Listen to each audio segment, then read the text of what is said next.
I had a scary experience at KFC the other day.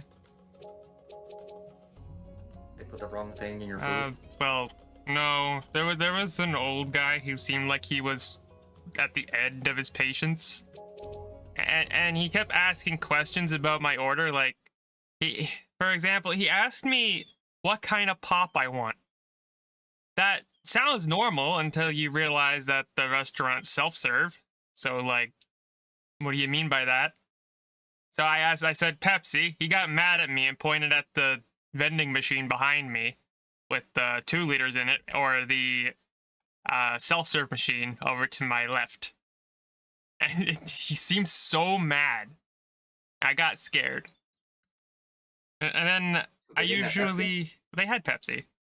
Why was he mad? The fuck? I don't know. It wants me to activate a key to use the Ubisoft Connect.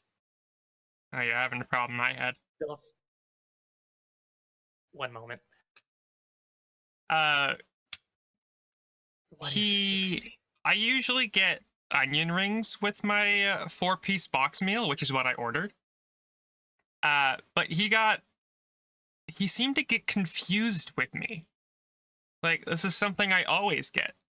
So he asked me in kind of a mean tone, what do you want for your salad? And it shocked me, because I didn't even know I could get a salad with this. I asked him if I could have onion rings with it. He said no. I said, okay, fine, I guess. I'll just get the food and leave. And because I don't want to deal with this any longer. But normally I get really nice people there. People who know me. Not this time. No, they were still there. They were just in the back. They were working the grills and stuff. You can't exactly be like, hey, can you get someone else? That would require me talking to him more. So I just took the food and left. Yeah.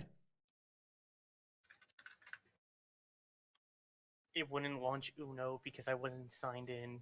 And to top it all off, normally I get decent-sized pieces of chicken in my box meal, but he chose the smallest and scrawniest pieces he had available.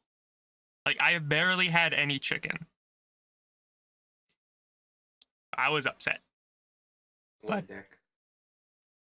Okay. Uno is finally launching. Oh my god. Yeah, it just turned out I just had to forcibly shut down Uno and then go to the Ubisoft Connect launcher that was already trying to turn that on, and then sign in, and it worked now. At least it works. On a happier note, I'm continuing my life. On a happier note, when I was walking home with my bag of chippies, I walked past a mother and her child. She was carrying him on the trail. He looked over his mother's shoulder and yelled at me, "You look like a stranger!" And I was sitting there laughing to myself like, yeah, you're very observant, kid, because I am a stranger. His mother tried to shush him, but I was like, don't shush him. That's funny. It's a child. It's not like it was offensive.